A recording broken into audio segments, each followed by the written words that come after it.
Hello, everybody. Thank you so much for giving me a minute. I really needed that. So, my name is Wanda Sawicki, and as Susan mentioned, I've worked in community health for most of my professional career, and I guess I started at the Intercommunity Health Center and worked there for 19 years.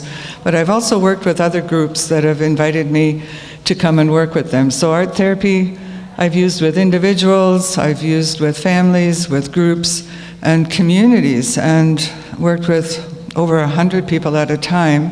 If we have any time left today, I might engage you in a 5-minute speed dating kind of version of an art therapy exercise, if you wish. Just to give you a little taste of what it could be, you know. So my area of expertise, of interest and expertise, I guess, is the quality of life aspect of art therapy. Although I am very interested in the clinical aspects as well, it just explains so much about who we are and how we operate in the world as bodies and as souls. So it's the soul that really captures my interest. And it's the expression, you know, of who we are, but also who we might be. It's about our hopes and our dreams and our connectivity to one another and to the ecology that we find ourselves in. And it's also our connectivity to what we perceive as time and after time. We call it life and afterlife. I am very interested in palliative care, and I work in long-term care as well. So that's an area of life, that transition, that's really fascinating for me. Even though it's sad at times, of course. But people often say to me, how can you work at Wellspring? Isn't that a sad place? Everybody has cancer there. And I go, wow, you know, at first I was a little nervous. But I tell you, it's the best place ever, because people who have come face to face with their mortality and felt it in their bones and in their body and in their soul are the best kind of people to talk to about anything. They're mostly, once they process that, they're open for any discussion, and the discussions are really golden, just golden. And that's where people get their inspiration from and are able to live with the life that they have, right? So for me, when we are able to create something, it says that, you know what, I exist. I'm here because I moved materials and people in the world. I moved them. So therefore I am a force to be reckoned with. So I hope I know how to... Oh, okay. So I'm often asked, what is the difference between art class and art therapy? So in art class, I'll say, this is how you draw a tree. And I can guarantee I can teach you to draw a tree within a few minutes that will look like a tree, and you'll be happy with it. But in art therapy, you get to say, this is my tree, and this is how I feel about it. I would lead you through a meditation about a tree that you know, maybe in your front yard or your backyard or on the way to work or in the forest, a tree that you feel like you have some kind of connection with. And then when you draw that tree, you'd be amazed at how different and how much better it looks than the tree I taught you to draw. And then when you tell the story of your tree, then the circle comes complete. That's art therapy. So creativity really is a life force. When you're feeling really down in the dumps, you need like a shot of something. It's really creativity, an exercise in creativity, because it helps us see the world with new eyes. Because when we are striving to create something, we look around us and we look for the potential in things. Oh, there's a nice silver thing over there, what can I do with that? You know, it ignites hope through possibility. Maybe I can use that and make this and this that will tell my story. When we act upon it, it energizes us because we've made the choice to do something and move in the world. When we witness the outcome of our creative action, we feel whole. We feel, wow, I accomplished something. But there's another reason for that wholeness that we'll get into very soon. So we are all creative. When we create an object, a sound, a meal, a garden, or a relationship, we look at it and we know deep within that it says, I am here. because those daffodils didn't come up by themselves, no matter how many squirrels were around to plant them. You put them there, right? That person is happy today because you spoke to them, no one else, right? And that meal wouldn't have been made if you didn't come home early and do it. So you are here. And I find that this is one of the major concerns of the people that I work with, whether at Wellspring or in long-term care. So much has changed with their body and their ability to move in their world that they say, wow, like, am I really here? I don't feel, I feel like I'm out of it. So who am I now? As we find ourselves in a life-changing situation, we may wonder if we too have changed. We feel like we're a shadow of ourselves. When we feel our usual way of life is broken, we may struggle to see who we really are. I've had men say, I'm not a man anymore. I said, what do you mean? Well, I can't do the job I used to do. Wow, so that's a huge discussion.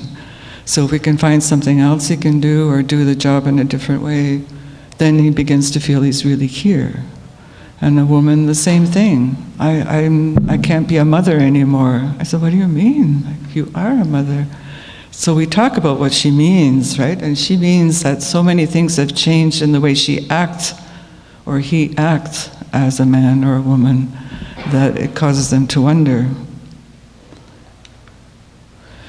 But the good news is that all roads lead to me. Any mark that you make, you are the expert of your experience. Someone here said, you know your body, listen to it. You know your environment, listen to it. You are the expert of your experience, and you can explain that to your physician, to your surgeon, to your caregivers, to your friends. Explain who you are and how you feel. I draw my truth with every mark and step. So in art therapy, every mark they make really is a reflection of who they are. The way you walk in the world, the way you reach out to anyone will be a reflection of who you are and will point to who you are now, right? Does beauty come in black and white? A lot of people are afraid to enter into art therapy because our creative work will show our darkness as well as our light. But we learn that both are necessary to who we are. It's the same as when you make a paper snowflake and you start cutting pieces out. That's a very powerful exercise in art therapy at Wellspring, where we cut things out of the paper. But then you open it up and it's beautiful. It's even more beautiful. And this is what happens to a lot of people that come to art therapy. They discover parts of themselves that really are beautiful no matter what their body looks like or does now. Right? So in encountering our darkness as well as our light, we come to an area of balance. And some of the artworks that we do really reflect that. I ask them to paint the darkness, the fear, the anger, and also on the same page, paint something. And so when they're contained on the same page, it's the same as when they're contained inside of us, right? They're doable in one piece of paper, in one person. Our desire to heal really speaks of the love we have of ourself. We feel compelled to create a new way to live. When we create without expectation of producing a big artwork that will sell in a gallery, but we create with love and healing in mind, we work from a place of soul. So the creation that we do make says, I was made with love. This person loved their self so much they were trying something new, they drew me, and I bear witness to the journey of my Creator. These are your footprints on the flow of time. So art becomes a witness of soul. And this is, I don't know how to get it going really. Do you know how to get it going? This is a video from Wellspring. It's the art therapy. Does somebody know how to get that going?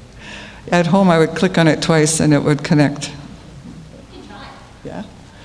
It's a video that was made at Wellspring in 2011 because that year we were moving from our homey location to the Central Y, and we wanted to record the artwork of that year. We made a short film. So some of the participants actually did have a brain tumor, and others not. No?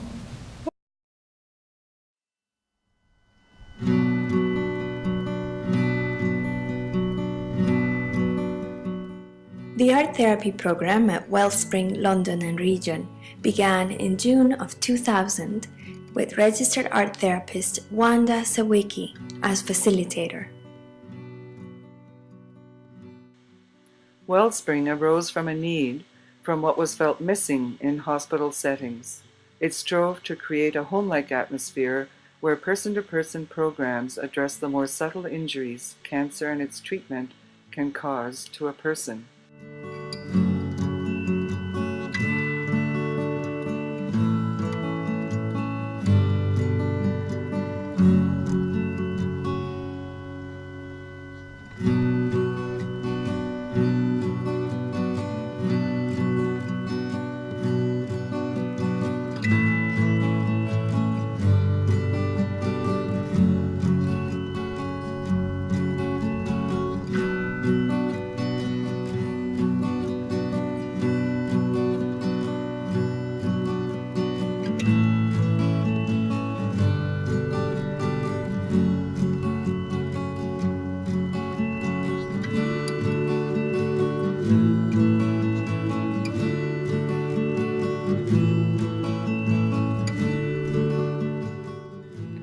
In everyday life, there may not be such an opportunity or a vocabulary for talking about what's really important now.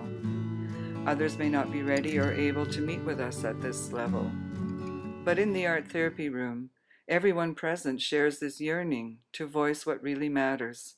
So it's an opportunity to talk honestly.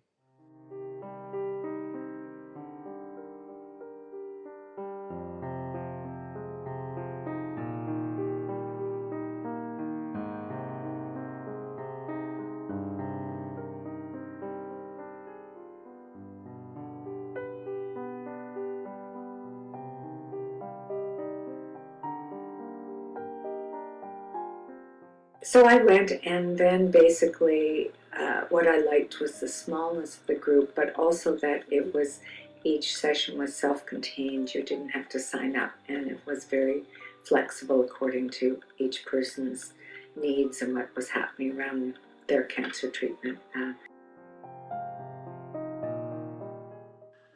The objectives of art therapy are to use the creative process to allow awareness and expression of an individual's deepest emotions. For people with cancer, these emotions may be about illness, treatment, relationships, mortality, or other concerns.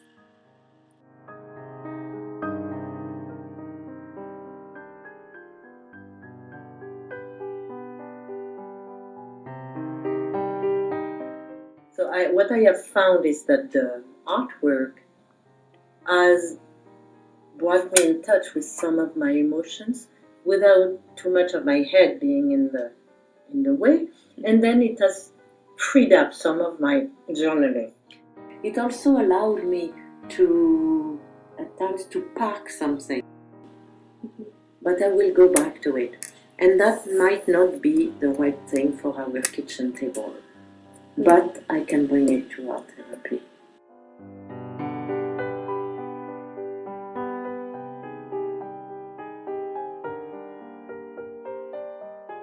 For me, there's incredible gratitude that Wellspring is there and can offer these wonderful opportunities for people going through cancer.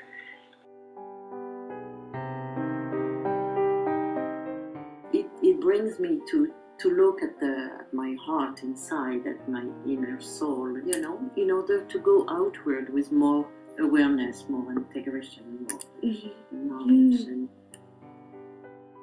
witnessing my own process of reconciling that I do have cancer, and that each person that I met was my brother and sister on the journey.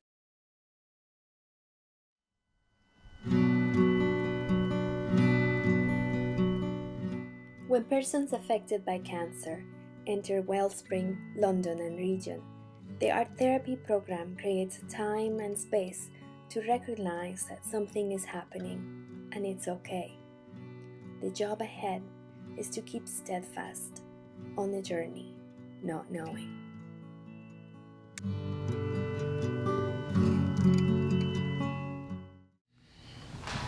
So what is art therapy really? It's mostly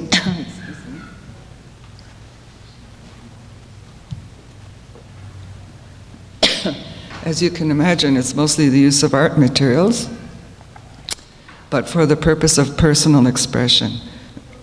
Excuse me. Sometimes, yeah, we'll go out and draw a tree, but later it comes in, becomes art therapy when we talk about it. Oh dear. So, art therapy is also about a safe space. Confidentiality and the focus on the personal journey of the person are very important. I spoke a bit of art as testimony of the journey the person is on, and it's also a support. It gives them something to do, like at 2 a.m. when it's hard to sleep, you're anxious about your next test. We give them exercises they can do at home and occupy their mind and help relax. It also supports them in terms of giving them something to show other people. I say, this really is my story. The image inspires words and insight. Do you ever say, well, I don't know how to tell you this, right? But if you draw it first and put it out there, it's a point of departure. And it's amazing how the words will flow. So who can participate in art therapy? I've worked with children as young as 3 and seniors as old as 101. I work mostly with seniors and adults who are facing end-of-life situations or possible end-of-life situations. As I mentioned, individuals, groups, whole communities. I've been called in to work with groups of staff. I've worked with bankers, I've worked with medical students, I've worked with all kinds of people, and it's very adaptable. Mostly people are looking for a way to express themselves better and to promote communication within groups. So my training involves, and most art therapists' training now involves the master's level training in visual arts and psychology. I also have training in Thanatology, the study of death, dying and bereavement, and in Psychotherapy and Spirituality. We have professional registration with a provincial or national art therapy association, and now we also can, if we're doing psychotherapy, we can apply to the new college of CRPO, Certified Registered Psychotherapists of Ontario, new college. We work in private practice, or we are employed with agencies, hospitals, community supports, etc. So I often freelance work as well. Sometimes I see people in the home, sometimes I do a group of for 4 sessions or 8 sessions for an agency or in a hospital. I've worked with, for example, breast cancer survivors who've had reconstructive surgery, and we use art therapy to help them integrate that change. So I usually supply the art materials. The client chooses the materials they would like and what they want to work on. But I also suggest themes. At Wellspring, we meet once a week, and I suggest a theme because they say, oh, I've got brain fog from my chemotherapy, I can't think of what to draw. So I often come in with a theme, suggested theme. For instance, we did the supermoon recently when we had the supermoon and talked about, that once-in-a-lifetime event. And so what would you like the supermoon to bless in your life, in terms of a once-in-a-lifetime event you would imagine for yourself? So we just take it into a realm of fantasy, possibility, and hope. And they're welcome to follow my theme or say, heck with it, no, I'm going to do something else. So it's that choice that's really important for them. And then I also support the technical aspects when needed. You know, how do you paint the corner of a room? Like, how do you paint the moon in the sky? How do you paint through layers of water? That kind of thing. Otherwise, I leave them to their own devices. And it's amazing how people come up with ways to use a brush or a pencil crayon or whatever that are inventive and suitable to their way of expressing things. So clients may discuss their art with the therapist. Sometimes, mostly they do, but often they say, no, I'm not ready to talk about it, and that's fine. Seeing the image, creating the image has already started a little germ of seed in the subconscious that will give it the potential to speak about it at a future date. Their artwork is kept in a safe file or with a chart, or sometimes it's taken home by the client, but at the end of our therapy sessions, it's always taken home by the client. I mentioned individuals or groups, and art therapy does complement other professional interventions, or it can work on its own. When I was at the Intercommunity Health Center, I did work with a psychiatrist, a psychologist, nurse practitioner, physicians who referred, we inter-referred people and worked as a team, right? Creativity comes from a pre-verbal place, and that's why it has such a powerful hold on us. I think, you know, it came at the time of the cavemen, the first ones who made the image of the hand on the wall that said, wow, somebody was here, I was here, right? And that sends a message without words. Intuition and feelings inform the image we make. You know, we don't have to plan it out inch by inch. We just go with our feeling. And that's so liberating for a lot of people because it is hard to form your words sometimes. This is the reason that it gives such a holistic feeling when you're finished, because art therapy involves the physical aspect of our being through the touch of materials. It involves the emotions. We try to draw what we're feeling.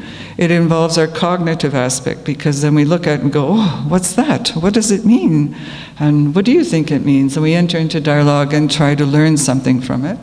And it's also spiritual, because it's so connective to the source of who we are, and it connects us to other people.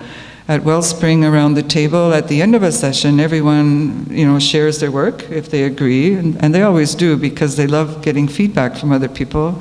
It's very positive. So it's a connector. It's a connector. People can see, wow, I can see that this experience was so different for you than for me, and that also engenders the concept of possibility. Maybe I can see it that way eventually. So it promotes that sense of wholeness. It uses all four aspects of being, and a sense of agency. You know what? Maybe I can't go back to work, but look at these paintings I'm making. Look at these sculptures I'm making. Look at the communication I've opened up with them. So it energizes through that sense of accomplishment, and it leaves a tangible, visible record of healing. So the people tell me it's amazing when they keep their drawings, even if, you know, the fridge quickly overflows with drawings on the walls, so they keep them in piles in a box. And then when they open it up and look at it, they say, wow, I've really come a long way. And you know, that's really good medicine, right? Artwork becomes a third party in therapeutic relationships. So there's myself as the therapist, there's the client or the artist, and there's the artwork on the table. So sometimes it's hard to speak directly to a person about your feelings, your hopes, you know, but when you have the artwork there and it's on the artwork, we can say, oh, it looks like it's really raging. It's easier to say than I am really raging, right? Even though you made the drawing and you're referring to it as it. So it's that triangular relationship with me, the client, the artwork. The artwork acts as a, I don't know, facilitator. So it also gives testimony of the personal experience which therapist and client can observe and discuss. So it lends some distance at the same time as being intimate. Artwork acts as a transition object. It shows what was lost and also what is hoped for. So a lot of people hang on to their artwork. Sometimes we make little things. One of the favorite exercises is shrinky-dinks. Does anybody here familiar with shrinky-dinks? One person? It's a plastic sheet. The sheets of plastic about the size of a sheet of paper, translucent. One side is frosted. You can buy them at Michael's or craft stores. And you cut out a shape, draw on one side. We make medallions. I often invite people to make a medallion. The circle they get will be about 3.5 inches diameter. And you color it in with a certain patterns. Let's say the 4 aspects. What are you doing? What are you feeling? What are you hoping for? And all that kind of thing. And it's amazing how people can color it in. We bake it in an oven, and in the oven, the plastic reacts quite dramatically. It just goes like this, and then it goes like this, and rolls over, and then boom, and then shrinks down to 1/3 the size that it was, but 3 times the width. And whereas the plastic was bendable, the disc is really hard as a toonie.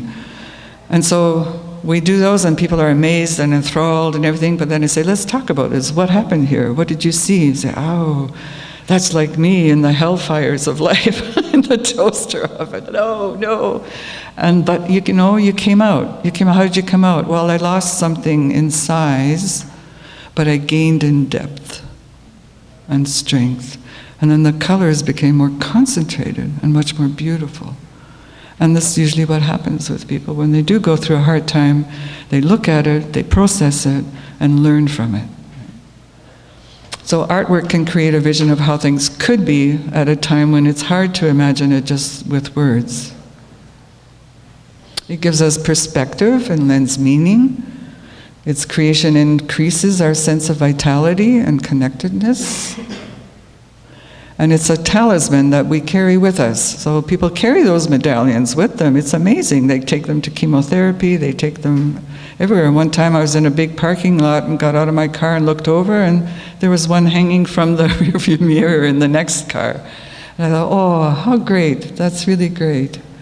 It's great to have that artwork with you because it really affirms your strengths. Mostly people are afraid to start art therapy, then they start making things become more fluid and proficient, and it's a sign of strength, so they keep it with them. So when I choose to create an image, it shows that I am indeed here. Even as my life situation changes, I contribute to life through my creation. So by creating something, you are countering the forces of death and destruction. One of our members at Wellspring who agreed to share her name, and she has a brain tumor. So she was diagnosed in 2011 and told she had 6 months to live. And she credits coming to Wellspring as part of her longevity and her vitality, because she's engaged with not only art therapy, but music therapy, yoga therapy. She credits her strong faith. She credits all these soul aspect things with helping her cope and deal with her cancer, and that she says it's helped her to live this long. So she has generously shared her slides with us of some of the artwork she's created at Wellspring. One of our themes was My Warrior, created out of collage from magazine pictures. So she actually found pictures of brains and things and put them together to make a beautiful warrior. My Mask. She became enamored of the mandala format of making art, a circular format, and it's actually a very healing image. Mandalas are used as healing images in healing ceremonies in different parts of the world. This was from a placemat found in the dollar store, which happened to be round and have round ridges on it. So the theme was My Special Place. This is called The Continuation. These are, again, from the dollar store, the black velvet outlines that you color in. So I cut one up, and she received a piece that was about this big, each person did. And then they were asked to just expand it onto the piece of paper. So in the upper right corner, that shadowed area is what you see on the left, and that's how she expanded hers.